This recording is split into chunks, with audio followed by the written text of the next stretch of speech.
You salute the rank. Military protocol failures and successes October 1944. A muddy crossroads staging area near Metz, France. Rain falls in cold, heavy sheets, turning the ground into a thick soup of brown clay.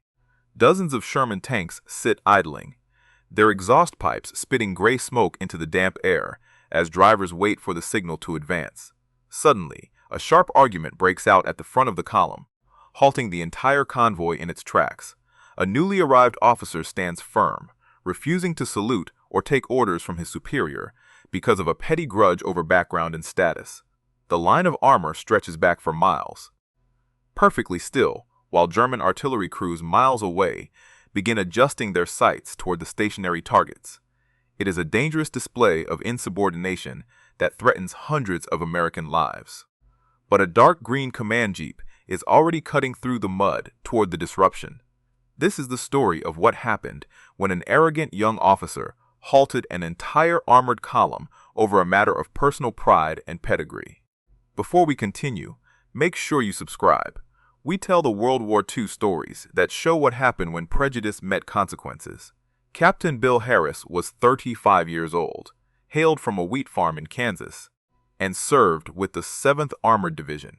He was a former enlisted mechanic who had fought his way up from private since the sands of North Africa, earning every single strip of leather on his boots and every ounce of authority on his collar. He carried shrapnel scars across his neck from a mortar blast outside Tunis, a constant physical reminder of the heavy price he had paid while keeping American tanks running through 3 separate campaigns. He knew every bolt, gear, and weld on a Sherman tank by heart, earning him the nickname Bulldog among the greasy men of his maintenance company. On this freezing morning, he was desperately trying to get his armor moving to the front lines, furious but restraining himself from striking a subordinate. Second Lieutenant Charles Wentworth III was 22 years old, came from a wealthy Boston family, and had just arrived as a replacement officer. He was a fresh West Point graduate who wore a spotless tailored uniform without a single speck of field grease, and he carried a polished wooden swagger stick wherever he walked. He firmly believed that true leaders were bred in prestigious military academies rather than made in the mud of the battlefield. He considered former enlisted men to be inherently inferior, thoroughly unrefined, and entirely unfit for senior combat command. To him, an officer without a proper family pedigree was nothing more than a laborer in a uniform, someone completely beneath his social standing. Now, he stood directly in the freezing mud of the crossroads, looking down his nose at the scarred captain and refusing to move his vehicle an inch. By October 1944, the Allied advance across Europe had slowed down to a brutal, grinding war of attrition. The rapid race across France after the breakout from Normandy was over, replaced by stubborn German resistance and a severe shortage of vital supplies. In the Lorraine region, the ancient fortress city of Metz stood as a massive, heavily fortified obstacle directly in the path of the Third Army. The enemy had fortified every concrete bunker, every high ridge, and every stone village along the approach, using their remaining artillery pieces with devastating precision. In this sector, operational timing was absolutely everything, and even a minor delay of 15 minutes could give German gunners enough time to register their targets and obliterate entire American units on the roads. Because of the heavy combat losses sustained during the autumn fighting, hundreds of raw, inexperienced replacement officers were being rushed directly from training camps and academies straight to the front lines. Many of these young men arrived with plenty of textbook knowledge, but possessed zero understanding of actual combat realities, or the unspoken bond between veteran field commanders and their crews. In some divisions, senior commanders occasionally tolerated a certain amount of friction or arrogance from green officers, chalking it up to nerves or a lack of field seasoning. They often chose to look the away rather than issue a formal reprimand. But under the strict, unyielding command of the Third Army, such leniency simply did not exist. Every single road, crossroad, and trail was considered a vital artery that had to be kept completely clear at all costs to sustain the momentum of the advance. Back at the muddy staging area, the massive traffic jam of idling tanks was growing longer by the minute, and the threat of an immediate German artillery strike loomed larger with every second that passed. Captain Harris walked through the knee-deep mud and stopped directly in front of the idling lead tank. He looked up at the young officer standing inside the commander's hatch and gestured for him to kill the engine. "Lieutenant, you are blocking the entire advance," Harris said. "Shut down this vehicle and get your platoon off the main road immediately."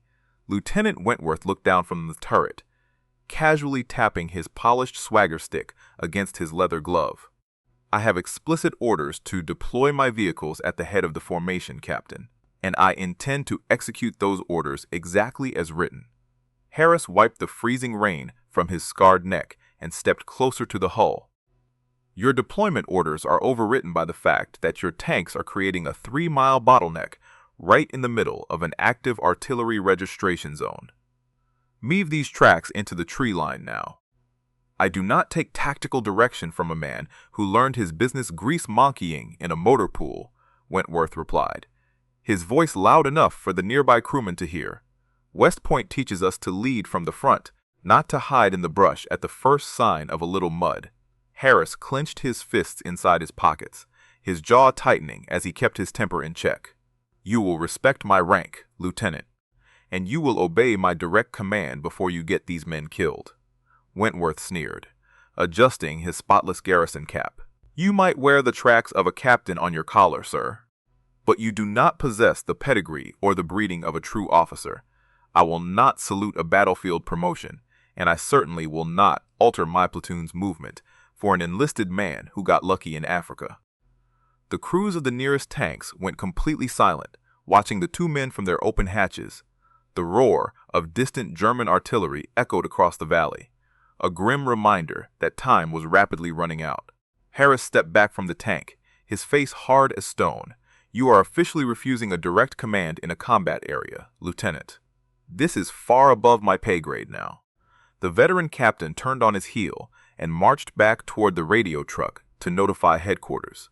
The serious report of explicit mutiny and insubordination at the crossroads reached Patton within the hour. Patton arrived within the hour. His open-top command jeep splashed through the deep gray muck and pulled up right beside the halted armored column. The general stepped out into the freezing rain, his tailored uniform immaculate, the 4 polished silver stars on his helmet catching the dim autumn light, and his signature ivory-handled revolvers resting in their holsters. Every man at the crossroads instantly snapped to attention. Frozen in place despite the knee-deep mud, Patton did not raise his voice.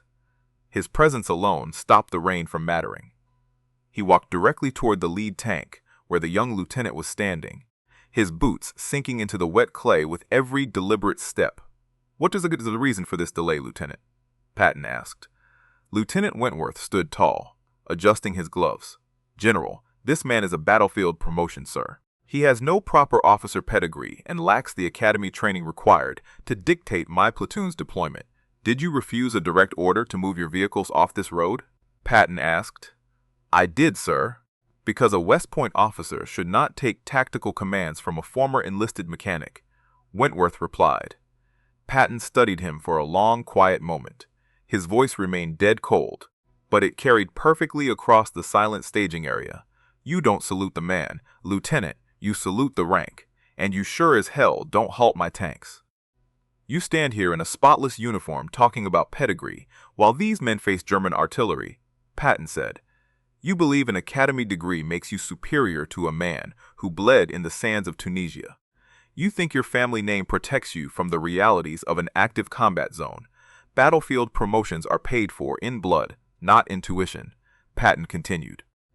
"Captain Harris knows every single bolt on these machines because he earned his place through fire, while you have contributed nothing but a traffic jam.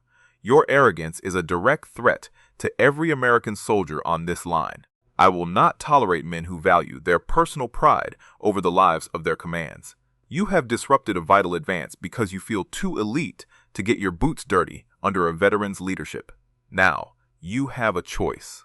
You can face an immediate court-martial for insubordination in a combat zone, which will see you stripped of your rank and sent to a military prison. Or, you will spend the next week assigned directly to Captain Harris's maintenance crew, cleaning tank treads with a wire brush under his explicit command. Decide now. Wentworth looked at the cold steel in Patton's eyes, his face turning completely pale as his confidence vanished. I will take the maintenance crew, General. Patton reached out and ripped the polished wooden swagger stick straight from Wentworth's white-gloved hand, snapping it completely in two over his knee, before tossing the broken pieces directly into the freezing sludge. Captain Harris, take charge of this replacement, Patton said. The veteran captain stepped forward, his face completely expressionless, and pointed a heavy, mud-stained hand toward the rear of the column where the maintenance trucks were parked. Wentworth dropped to his knees in the freezing, knee-deep clay, his spotless tailored uniform immediately ruined as the thick brown grime soaked through the fabric, under the watchful eyes of dozens of hardened tank crewmen. The arrogant young lieutenant was handed a stiff wire brush and a rusted bucket of soapy water. He began to scrub the cold, caked mud from the massive steel tracks of an idling Sherman tank, his hands shaking violently from both the biting cold and the absolute humiliation. The surrounding soldiers watched in complete silence, some spitting tobacco into the dirt, while others simply shook their heads as they climbed back into their turrets. There were no cheers or taunts, only the harsh, scraping sound of wire bristles hitting metal. The lesson was completely public, entirely unmistakable, and remembered by every man at the crossroads. Captain Harris survived the bitter winter fighting around the fortress city of Metz, and continued to lead his armored maintenance crews all the way into the heart of Germany. When the war finally ended in Europe, he returned home to his family wheat farm in Kansas, where he quietly spent the remainder of his days repairing heavy agricultural machinery instead of battle-damaged Sherman tanks. He never actively bragged about his wartime decorations or his battlefield promotion, but he always kept a worn, silver-plated wire brush inside his workshop toolbox until his peaceful death in 1978. Lieutenant Wentworth was immediately reassigned to a different armored unit within the Third Army following his grueling week of disciplinary duty in the mud. He survived the war without further major incidents of insubordination, but his permanent military record remained forever tarnished by the official reports filed at the crossroads. He returned to his wealthy family in Boston in late 1945, entering the world of corporate finance where he lived a quiet, bitter life, completely avoiding any public veterans reunions or military gatherings until he passed away in 1993. General Patton never mentioned the specific incident at the crossroads in his official personal diary, nor did he include it in his public post-war memoirs. However, he did briefly recount the basic situation in a private handwritten letter addressed to his wife, Beatrice, just a few days after the confrontation occurred near Metz. In that correspondence, he dryly noted that a spotless uniform from an academy always looks much better after it has been thoroughly introduced to the honest American grime of a working tank line. Some historians have argued that Patton's public humiliation of academy-trained officers damaged the traditional chain of command and eroded institutional authority during a critical phase of the European campaign. They contend that bypassing formal military court-martial procedures in favor of immediate theatrical field punishments served to undermine the standardized disciplinary structure of the United States Army. Others have argued the opposite, maintaining that such swift, visible corrections were absolutely necessary to eliminate dangerous arrogance, preserve precious operational momentum, and reinforce the vital principle that a soldier salutes the rank rather than the personal background of a commander.